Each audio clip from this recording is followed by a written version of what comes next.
Good afternoon and welcome to Spiritual Journey with Swamini Shraddhananda Saraswati. I am here at WXAC 91.3 FM in Reading, Pennsylvania on the Albright campus. And today's show is actually also being recorded, so I'd like to say hi to everybody through BCTV. Very good to have this wonderful show and information be reaching more people through more venues. So I hope you're all well today and that you are avoiding this flu that's been going around. I was actually down with it for about a week myself, and I can say that it's no laughing matter. So if you are not feeling well, please do what you need to do to take care of yourself. Some elderberry syrup, a visit to the doctor if it's necessary. But do take good care because there's too many people getting sick and not enough health going around. So today's topic, we're going to talk about anger. And I don't know, in some way, shape, or form, I think this topic was inspired by the State of the Union address yesterday and all of the reactions and responses that I witnessed on Facebook for all sides of that situation. And this is not a political talk. I'm going to start by saying that. But it is a talk about the vile nature of anger when anger is taken to an extent that it becomes harmful, violent, demeaning, and not at all useful, you know? So I'd like to start by just reading you a little passage from the Tao. So the Chinese philosophy of Taoism, in the Chinese philosophy of Taoism, they ask this question: can you coax your mind from its wandering and keep to the original oneness? Can you let your body become subtle as a newborn child? Can you cleanse your inner vision until you see nothing but the light? Can you love people and lead them without imposing your will? These are some pretty profound questions, and here's two more. Can you deal with the most vital matters by letting events take their course? Can you step back from your own mind and thus understand all things? So, what do these questions have to do with anger? Well, they have a lot to do with anger because anger is something that affects us physically, mentally, emotionally. It affects our relationships. It affects our perspective on life. It affects everything. And as a matter of fact, anger is such an important emotion that nearly every tradition in the world, every spiritual and religious tradition in the world, has something to say about the way a person should conduct themselves when they are experiencing anger. And so I'm just going to share with you a few of those in this moment. So first of all, in Judaism, in contemporary Judaism, they say that Rabbi Abraham Isaac Kook stated that when anger is a mode of life or when it's expressed in an unjustified manner, this is prohibited in Judaism. But if a person is wronged, then he or she is allowed to express their natural feelings, including anger. So right there, we learn that there is both a healthy and an unhealthy way of expressing one's anger, which I think everybody listening kind of knows that already.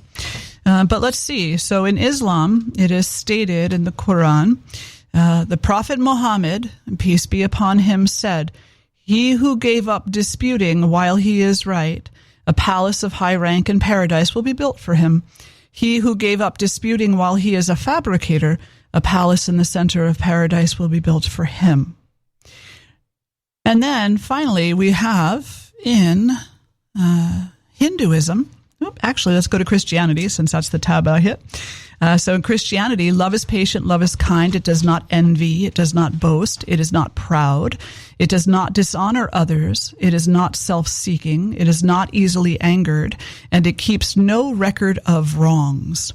And then additionally, in Ephesians 4.26-27, it says, "In your anger, do not sin.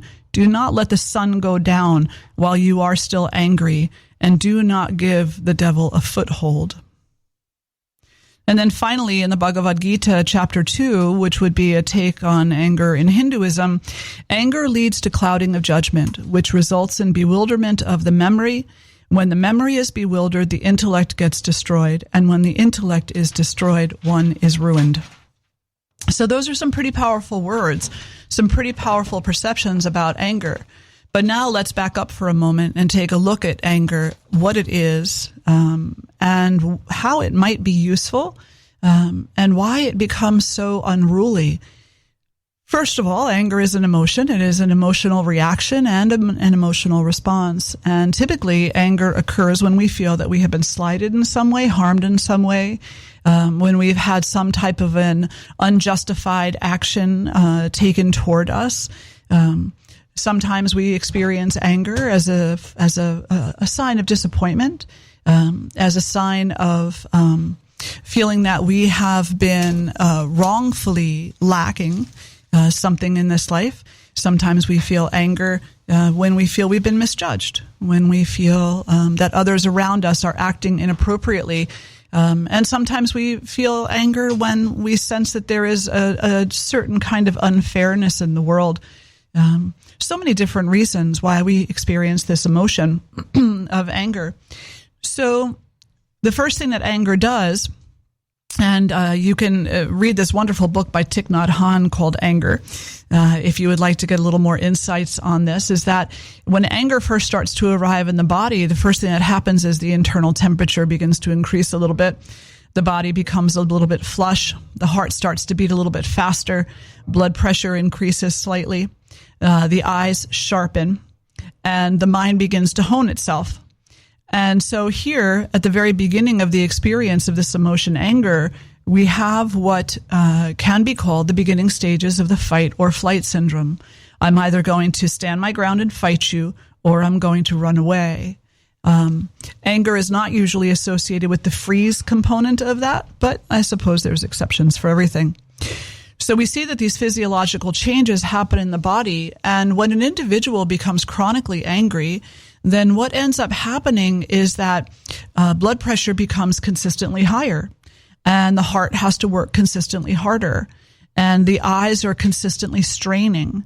And all of these things are impacting the function of the immune system and literally making us less and less healthy in this life.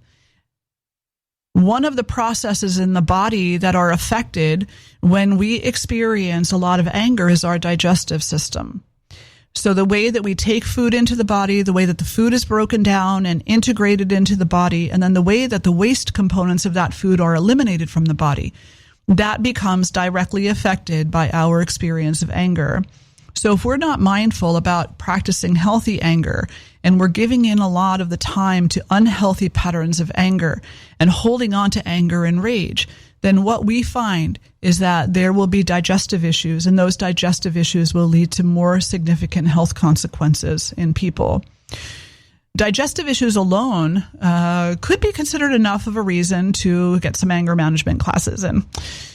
Digestive issues include constipation, and we all can think of someone we know who is chronically constipated and who is not happy as a result because their body's in constant pain, their body's being toxified, and as a result of that, their mind is becoming cloudier and cloudier, and it's harder and harder for them to identify the small happinesses in life, the small joys in life.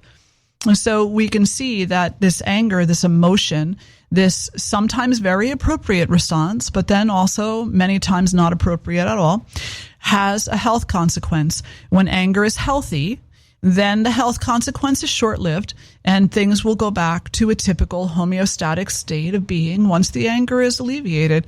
But if an individual exists in a state of chronic anger, then what ends up happening is that those health conditions settle in, they take up residence, and they become a habit. They become a very strong habit that eventually weakens the immune system and makes the individual more susceptible to further emotional dysregulation and also to chronic health issues, including high blood pressure, heart disease, all types of emotional disturbances.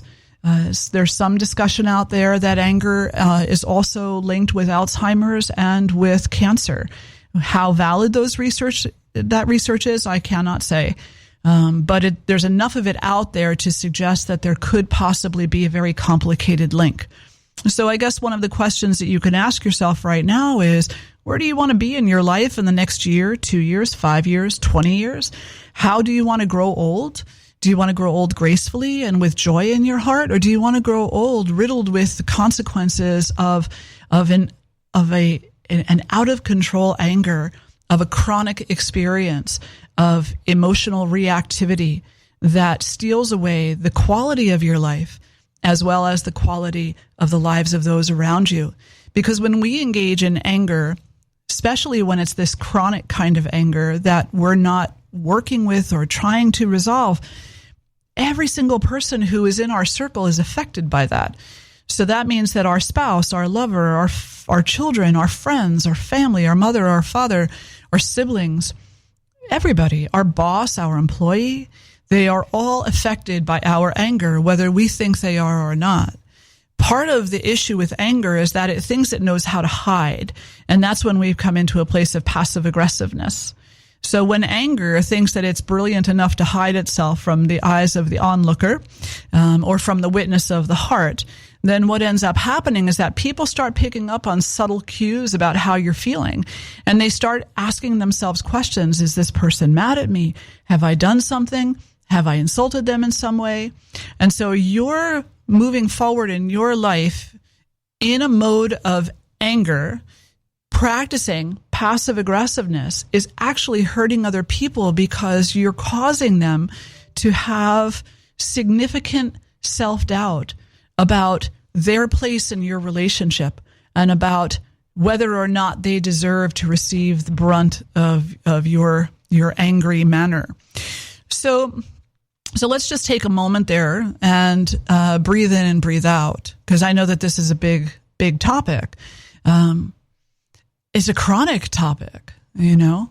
It is a chronic topic in our communities today. Everybody's mad about something, and everybody's mad about everything. And it's so hard because on top of that anger, people are sick. People are impatient. People are reaching out, trying to find the smallest thing to hold on to, and they're not finding it because anger is the light that they're trying to use in order to acquire or experience the things they think they need to experience in their life. And anger is no guide. Anger will only drive you to a place where you lose more and more and more until you've lost the very semblance of yourself. Now, with regard to that, I'd like to share with you in the Bhagavad Gita. Let me see if I can find this real quick. Another little talk here, something called the Shada Ripu, which in Sanskrit means the 6 enemies. Now, Pattabhi Jois talked on these, and he said that these are actually the 6 poisons of the heart. The 6 poisons of the heart. The first is kama, and that is lust or desire. The second is krodha, and krodha means anger. The third is lobha, greed. And then we have moha, which is fascination or attachment. Then we have pride, which in Sanskrit is mada. And then finally matsarya, which is jealousy or envy. But notice that anger is like in the number 2 spot, second only to lust and desire. And so why would lust and desire come first? Well, because they are antagonists of anger. The moment that we see something and we decide that we want it, we will go to any extents in order to get it. And if we don't get it, then we will feel that we have been denied something that perhaps we deserve, and that will lead to a state of anger. And when you mix lust with anger, then you end up with an individual who has extremely violent tendencies, violent language, violent thoughts, violent interactions with other people, violent judgments. And by violent, I don't mean just picking up their hands and hitting people, that type of thing. I just mean the intention is violent. The intention is to put other people in their place so that they feel that they can acquire their rightful place, either receiving the thing that they were denied or going after some other new, interesting distraction that they are desirous of. So anger and desire have this really strong bond with each other. They go hand in hand.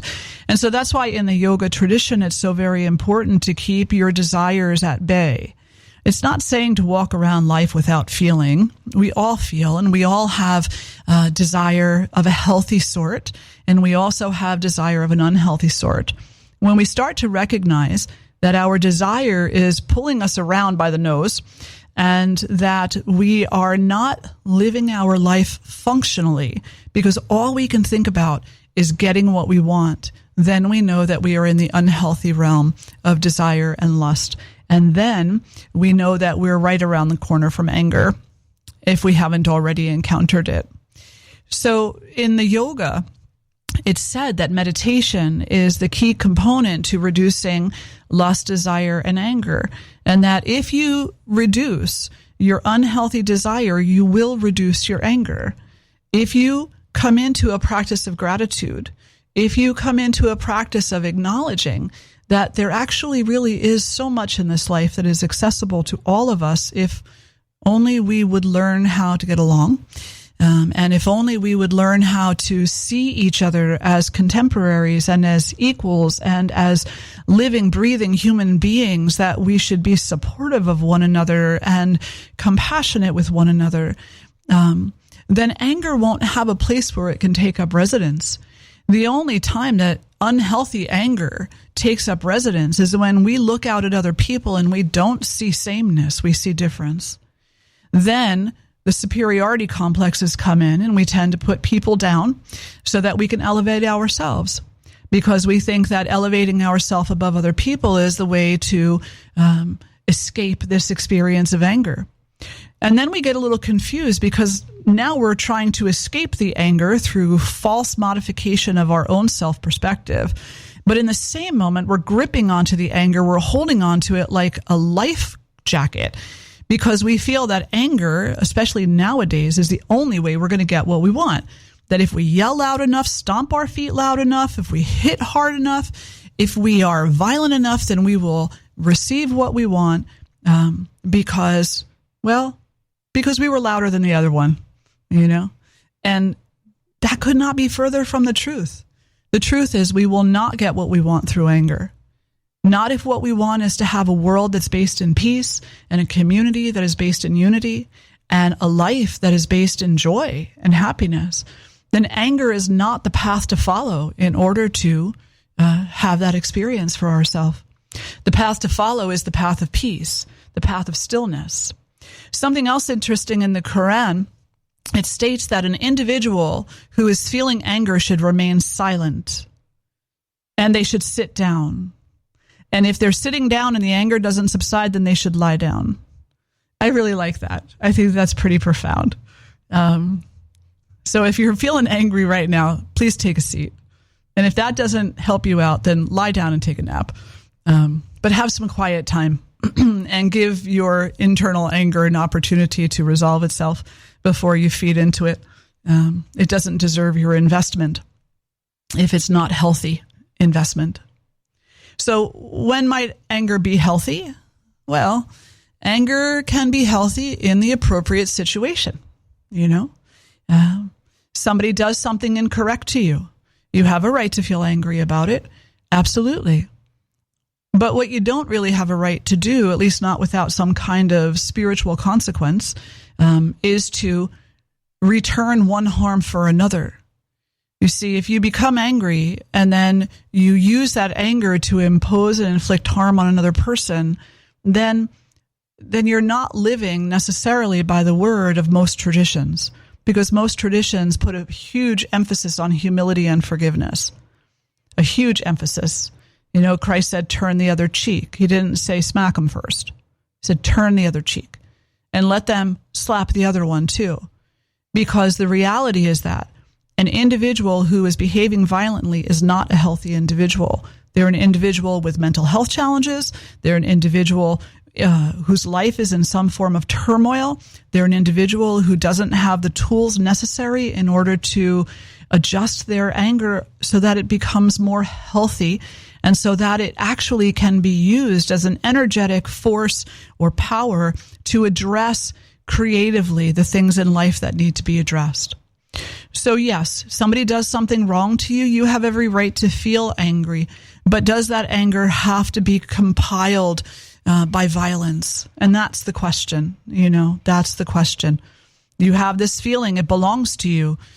The anger comes, it arrives, it warms the body, it instigates the blood pressure, it sharpens the eyes, causing us to try to see clearly in a moment where we're actually, our vision is discolored. And then we sit there and we allow it to take us for life's most amazing roller coaster ride. Instead, we could breathe in and breathe out, recognize that the anger is arriving, recognize the physiological changes that are happening as a result of that anger. And then rather than allowing it to control us, we can sit with it for a little while, silently, and allow it to find its next state of balance.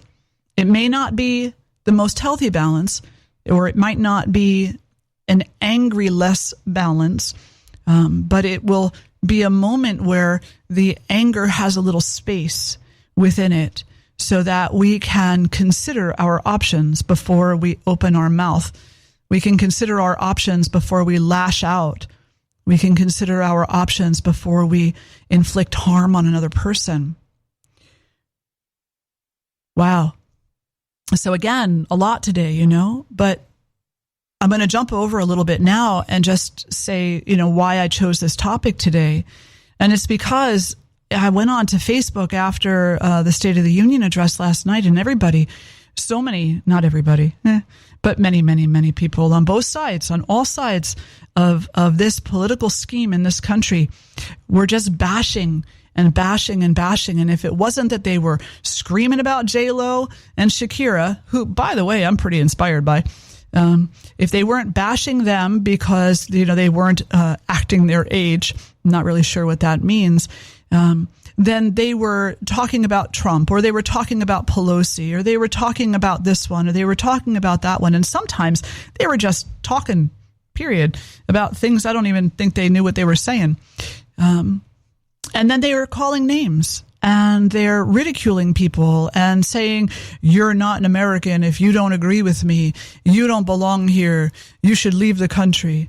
And I'm sitting reading this saying to myself, these people are so ill because anger has taken over their heart and poisoned them to the point where they can't even have a conversation without attacking each other.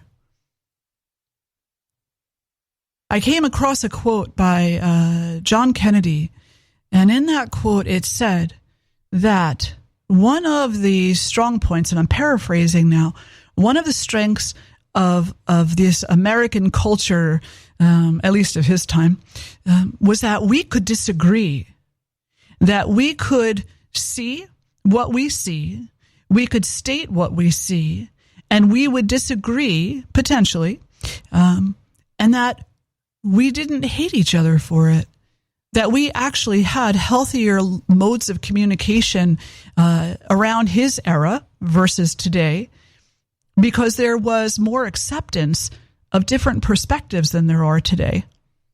Now, I promise this is not a political talk and it's not a political statement. This is not the place for that. But what I am saying is that I doubt very much if there's one person listening to this radio show today who can't think of another point in time in this country where we were so separated.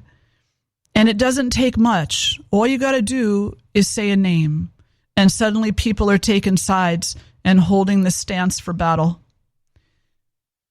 Politics have always been inflamed in this country. But I don't know. I don't think so much to the point where they are today. And I'm just wondering, anger is this huge, huge poison. And the more that we use anger to fuel our political divide, the deeper that divide is going to become. until it is irreconcilable.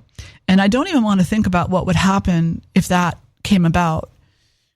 So I'm imploring you.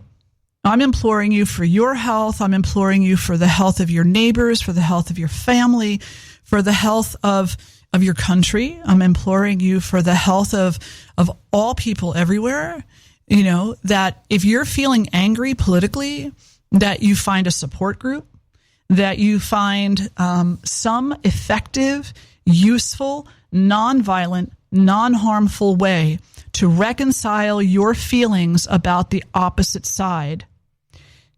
Because if you don't, I don't know, there's a lot of really great relationships out there that you can lose. There's a lot of really great people that you can alienate. And there's a lot of moments that you can make yourself extremely sick, extremely ill.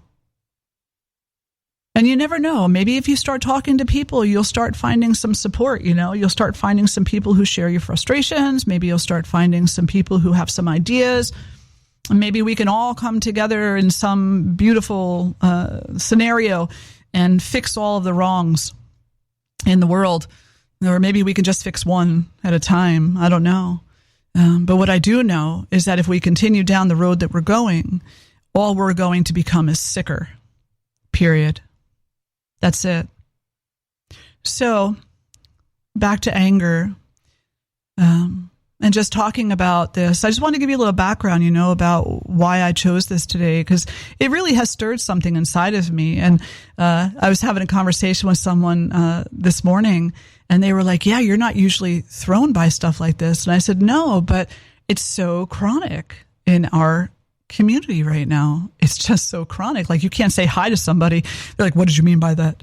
You know, that's no way to live, man. That is no way to live. Is that the way you want to live your life? I don't know. It's not the way I want to live mine.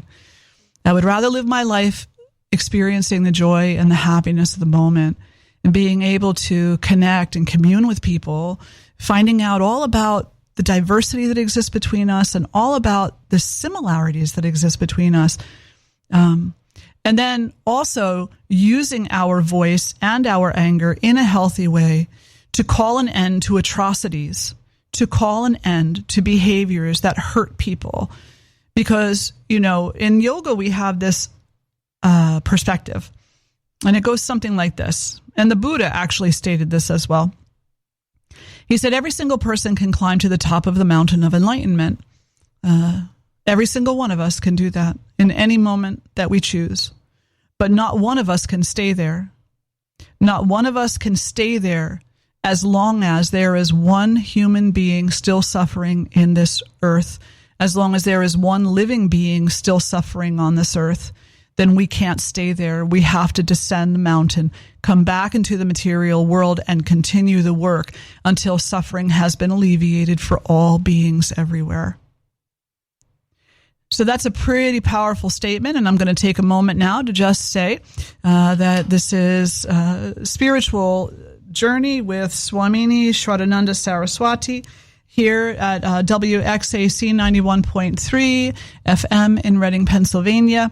And we are at the 2:30 hour, and it's a pretty cold day today. I'm not too sure what happened to spring.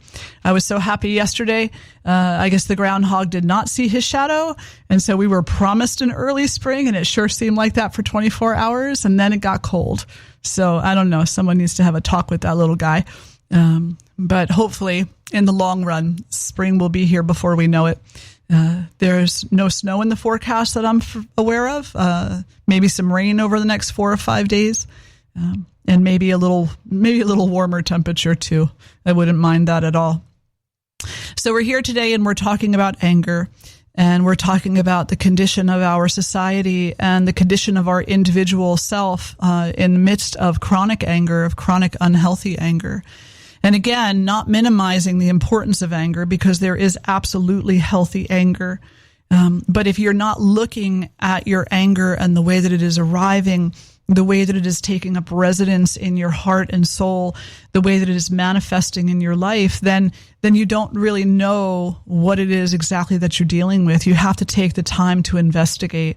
and to ask yourself some really hard questions like the ones that I opened up the session with, which I'm going to return to now, and we're going to explore those a little bit.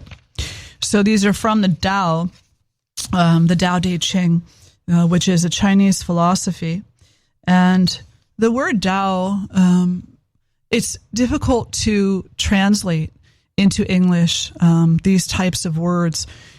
People often say it means the way, but it means something a bit different than what we might consider just a path. Like when you say to somebody, well, that's the way to the cafeteria, that's the way to the bathroom, that's the way to,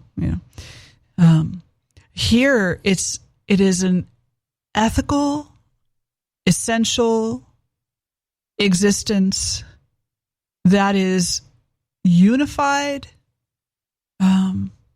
not in conflict with itself, in complete surrender to the truth of the way things are, and one that knows the truth and doesn't hide from it.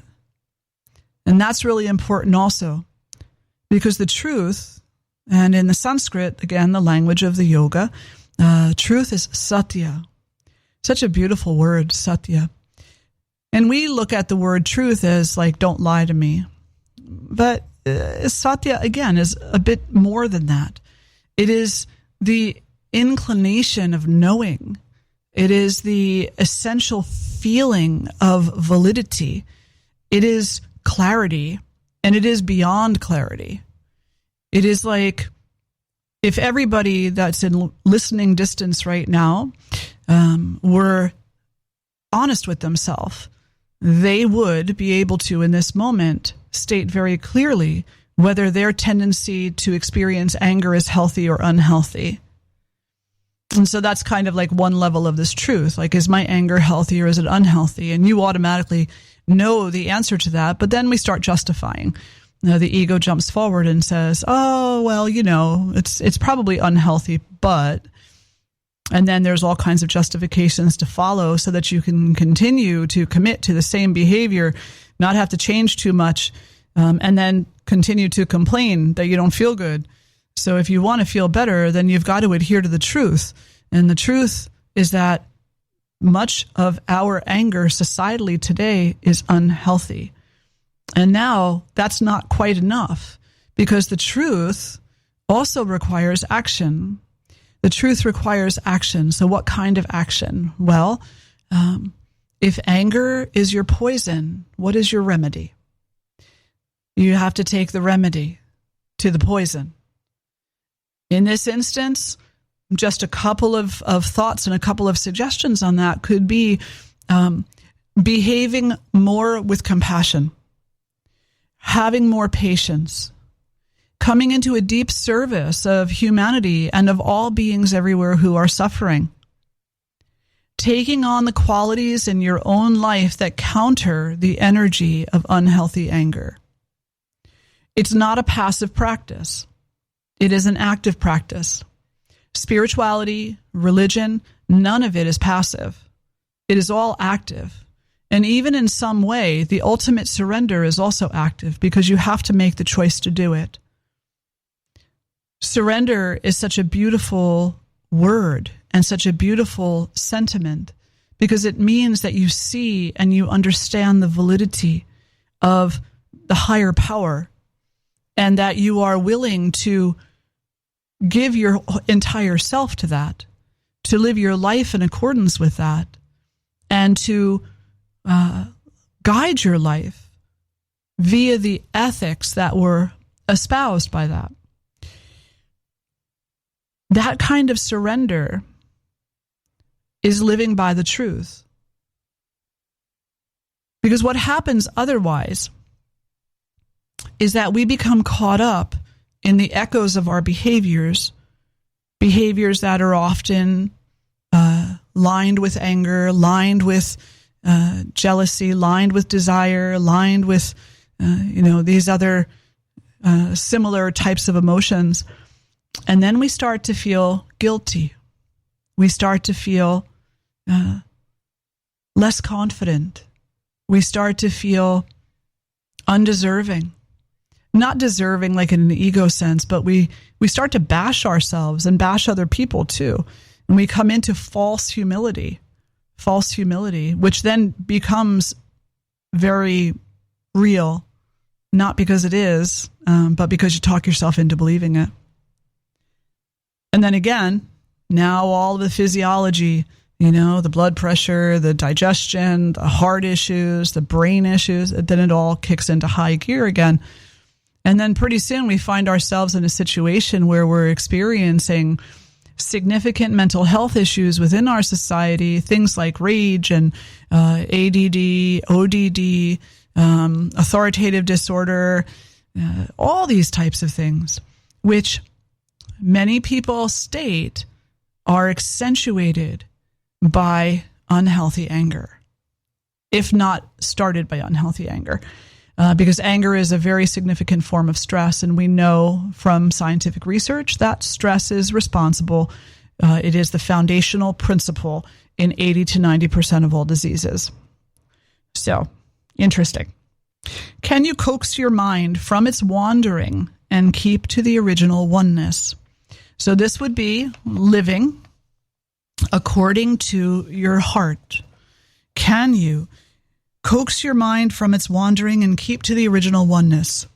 So when you find that anger is arriving, and you find that your mind is starting to go into a very rapid judgment mode, just throwing one judgment after another, can you use a tool like a mantra or a prayer or your breath or even just a word like peace to bring your mind back, to bring it back to the foundation, to bring it back to its center, to stop the thoughts from reeling out of control? Because look, no matter what it is that has happened to us, our hindsight is not 20/20. And as a matter of fact, we can have a situation happen. Let's say that we run into somebody we don't get along with at the mall. And they say a couple of things to us that are a bit insightful. They incite our anger. And so we have a little bit of an altercation verbally. We leave the mall, and on the way out of the mall, we get on the phone and we call our friend. Already we're making it up. Already. We're exaggerating. We're blowing it out of proportion. We're adding things in. We're telling our friend who wasn't even there what this person meant, why they said what they said. We're making all kinds of judgment calls. And the mind is reeling, and the thoughts are reaching even further, like these great tentacles that are just reaching out to grab onto anything. And then all of a sudden, it's like, well, I guess this isn't quite enough, so let's pull the past into play, shall we? And then we start going back and we start pulling up stories from the past. And these stories are not entirely accurate either, because every time we call them forward, we modify them just a little bit to fit today's need. And if today what I need to do is show that this person is a major jerk, then I'm definitely going to color that story to make them appear that way. So this is what anger does. It causes the mind to lash out and to reach out in so many directions. But if you have a mantra or a prayer or a word, an intention, something that you can hold on to, it could be a poem even. Maybe there's a beautiful poem about love. Maybe you like to listen to Rumi, or read Rumi's work. Let that tool reign in the mind and keep it focused more and more and more on something other than what the anger is asking it to do. Now, why would we even want to bother doing that? Why can't we just lash out, get it out of our system? That's definitely one way to get rid of it. Because whenever we allow our anger to take over, we leave victims behind us, alongside us and in front of us. Whenever we allow anger to be our guiding force, then there's going to be carnage. There's going to be people who are going to be hurt. And there's going to be things said and done that can never be taken back again. And that's going to contribute not only to the harm that exists in the world, but it's also going to contribute to the poisoning of your own heart.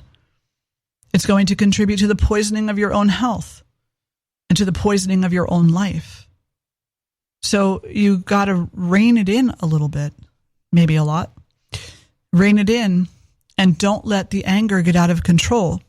Now, sometimes if we take those moments and we use the tool, the mantra, the prayer, whatever it happens to be, and we give ourselves a few moments before we react, sometimes what we might find is that this individual that irritated us so badly actually didn't even say anything that should have irritated us.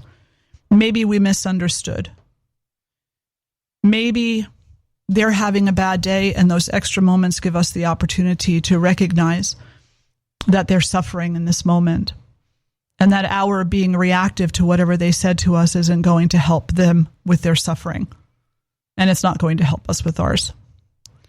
Maybe in just those few moments, there will be enough space held that there can be a resolution instead of a revolution. Maybe there can be a resolution, a solution, instead of further poisoning. Now, I'm not saying that this is going to be easy, that it's going to work for everything all the time. I understand this is a complicated world and that there's so many levels to this.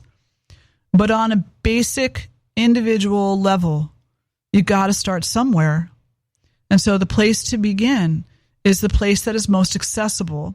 The place that is most accessible is your own anger and how you use it, how you manipulate it, how you let it control you, how you lose yourself to it, and how you see it as a weapon versus perhaps a creative energy, something that can prompt you into important dialogue that might actually contribute to the solution rather than to making things worse. So reining in the mind and keeping to the original oneness and reminding yourself always, there is more the same about us than there is different. There is more the same. And ultimately, we all come from the same source. And ultimately, we're all going back to that same source. And that is the unity. The unity, the oneness is the source. And so if we can learn how to have respect for each other, even though we use different words and different names and different descriptions, if we can maneuver just a little bit to have more and more and more respect for each other, and then maybe what we'll find out is that this world will be less and less and less violent. And we will cohabitate more profoundly in a growing sense of peace, in a growing sense of community. And then maybe there won't be so much hunger, and maybe there won't be so much poverty, and maybe there won't be so much lack of access to education, to medical care, to community. And I know that sounds like a lot. And some people would even say, well, that's like seeing the world through rose-colored glasses. And I'm like, no, it's not. We have potential. We have potential. And anger steals that potential from us if it is unhealthy anger. Anger will steal your whole life from you if you give in to unhealthy anger. You will never know what your potential is. And so, of course, if we exist in that place where anger is calling the shots and we condition ourselves to see this world as lacking any kind of potential solution, then that's the reality that we're going to create for ourselves. Just as the Buddha said, just as many of the great teachers over time have said, be mindful about what you think, because your thoughts become your words, and your words become your reality. So don't travel far from the oneness. Keep bringing yourself back to it. Keep allowing yourself to see and to feel the potential of that, and allow that to dilute the anger that is not necessary. And then the anger that is necessary, maybe you'll have a little more positive potential to contribute to solving whatever's causing it. Now, it's kind of like you only have so much energy. So if you're getting angry at everything, then you're not addressing anything. If anger is something that you just experience from the moment you wake up in the morning until the moment you go to sleep at night, then you don't have any energy left over. In a previous show, we talked about this a little bit, the scientific part of this, and about how, the frontal lobe of the brain is the one that is responsible for logical thinking, creative thinking, problem solving. And then you have this part underneath of the brain, the lower part of the brain, which is oftentimes referred to as the lizard brain. And the lizard brain is where science believes the state of fight or flight is instigated. And it's instigated because of the overproduction of certain stress hormones. Certain stress hormones that are produced en masse when we are facing a threat of some sort. Now, activation of the lower brain requires a lot of energy. A lot of energy. It's like trying to feed the bottomless pit.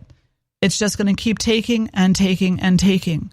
And if it's taking the energy, the essential energy that is within your body to feed the lower part of the brain so that it can maintain its state of fight or flight, its little roller coaster ride, then the frontal lobe is not receiving what it needs in order for inspiration and creative thinking to be nourished. And as a result, the individual more and more and more finds themselves stuck in this mode of fight or flight, unable to see even the smallest potential. That's pretty powerful. There's a beautiful Native American story. A little boy goes to his grandfather. He says, Grandfather, I had a nightmare. I had a nightmare that there were these two wolves inside of me and they were fighting. And I got so upset and I woke up and I don't know who won. Grandfather, who won? And the grandfather looked at the boy and said, the one you feed. That's the one that will win.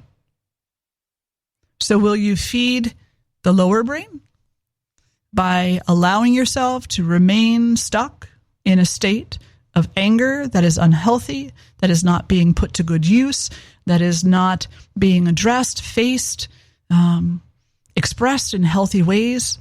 Or will you lift yourself up through the support of community, through the support of therapy, through the support of reading, through education, through spirituality, and through, talking to your religious leaders and your spiritual leaders? Will you lift yourself up out of that lower brain and into the frontal lobe, where you can experience the inspiration of life versus the detriment of unhealthy anger? So then the second one is, can you let your body become subtle as a newborn child's? And there's many ways that this particular question from the Tao can be read, but what I'll say is this. That subtle newborn baby has no unnecessary tension. The tension that is present in the body is the tension necessary to eat, necessary to digest, necessary to poop, necessary to cry, necessary to learn how to speak, necessary to take in the world around it through the five senses.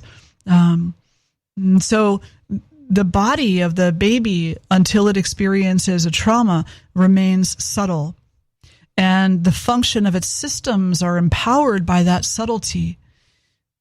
Where in your body are you holding unnecessary tension? Where in your body are you gripping and, clamoring and clenching? Where in your body are you hurting yourself? Where in your body are you shutting down? And for the sake of what? For the sake of an emotion that is not under your control in this moment, maybe.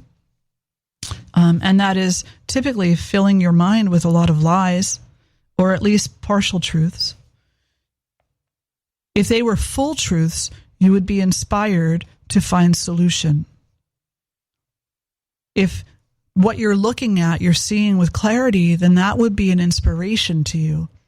But if what you're looking at, you're seeing and it's depleting you, it's causing you to shut down even further, then what you're seeing is not close enough to the truth. You need to hone your skills at witnessing. You need to slow down your breath, slow down your presence, slow down your anger, and take an assessment of what's happening around you, and then get involved in the solution. The newborn child is a healthy child because it has a subtle body. You know, how many of us can say we have subtle bodies, or do we have digestive cramping and low back pain and tight hamstrings and pain in our shoulders and TMJ disorder and migraine headaches and all of these factors in our physicality that can be, not always, but can be associated with elevated levels of stress and the health impact of that on our body. Can you cleanse your inner vision until you see nothing but the light? So there's this conversation in the world today about something called spiritual bypassing. And spiritual bypassing is described a few ways, but basically it's when you use your spirituality as an excuse to not address the issues at hand. And it's when you also use your spirituality to cause yourself to appear to be superior over others. So it's kind of like, well, I'm there. You'll get there someday. So that would be spiritual bypassing, is when you're placing a judgment on another person by making yourself appear to be more superior. So cleansing your inner vision so that you see more and more and more of the light is really another way of saying deepening your faith. Deepening your faith. No matter what tradition it is that you come from, your faith asks you for something. It asks you to believe. It asks you not only to believe, but also to come to a place of surrendering, to come to a place of knowing, to come to a place of clarity, and to recognize that there's only a very small percentage of anything in this life that you can actually control. Everything else is out of your control. And rather than allowing that to drive you a bit mad, you can come to a place of recognition that if you have the relationship with Source, with God, with Goddess, whatever you want to call that, if you have a relationship with that, and if you see that as a loving source, as a source of nurturance and of caring and of goodness, then you know that whatever happens has not been put into play to hurt you, has not been put into play to harm you, has been possibly not even put into play with anything personal associated with it, but that the outcome of it will have a certain quality to it that will prompt your growth and or the growth of others around you. That's a lot to take. That's a lot to think about. It's like saying, I'm going to let go of all my insecurities and have faith that God is not punishing me. And that whatever hardships come my way in this life, that they're coming my way in this life for my own growth, or so that I learn so that I can support other people in their growth. But that would be secondary, because primarily your spirituality is about you and not about what you do for other people. Your spirituality is about how you are awakening or are not awakening. And a person who is not awakened cannot awaken another person. It's just not possible. The ancient teachers even said, be mindful who you call your guru. A guru is an elevated spiritual teacher, because you will only ever become as enlightened as that one. So stop calling your bartender your guru, because unless they're a saint, you might be limiting yourself. So this inner light that you keep honing your vision to see and to know, is about surrendering our insecurities, surrendering our our violence, surrendering our desires, coming back to the beginning of the conversation now, right? Surrendering our desires, surrendering our lusts, surrendering all of the poisons of the heart so that the heart can thrive, so that the heart can thrive. Can you love people and lead them without imposing your will? And this is a really great question, and I invite you to try it this week. When you're talking with your friend and they're asking you for advice, or for your opinion, can you give them an opinion and then have no expectation whatsoever that they are actually going to do what you said? Can you be humble enough to recognize that they will patchwork together their own solution as the chemistry of their body allows them to either reside in the lower brain, which is governing the fight or flight response, or the frontal brain, which is governing the inspiration and creative problem-solving part of the brain, and that they will hear something of what you said, and they will hear something of what the other 10 people they asked the same question said, and then they will piecemeal a solution together for themselves, which may look nothing at all like what you said to them. Can you just let them be? Let them do that. That's their work. And can you have no expectation over the outcome? Can you only have love for them? Can you only have love for them? Can you only offer the best of yourself to them? And this is in every situation. This is in your relationships. This is in your family. This is in your overall community. Can you stop dividing and start uniting? And can you hold the banner of unity as a banner of love, allowing people to come together without fear? Let them know they don't have to fear you. Let them know you're not going to hurt them. Let them know that you're working on your anger and that you are seeking solutions of how to lift yourself up out of the lizard brain and into the creative brain, out of the state of fight or flight and into the state of healthy solution. And that if you do feel angry, that you're going to sit with that anger and you're going to hold it in a place of respect.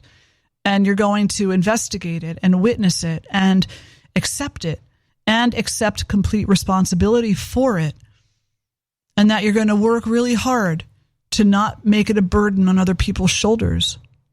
And then what you might end up seeing over time, what you might end up finding is that your life becomes each moment a happier, healthier place with more smiles and fewer frowns. Or at least some really great thinking, some really great contemplation about how we can lift ourselves up individually and communally, how we can move away from chronic toxic anger and move into a state that is problem solving, that is unifying, and that is full of potential. So this is Swamini Shraddhananda Saraswati, and you're listening to Spiritual Journey here, WXAC 91.3, and also today being recorded for BCTV. I'm so happy and honored to be able to share this hour with you. I thank you all for tuning in. I wish you well. Many blessings now and always. Namaste.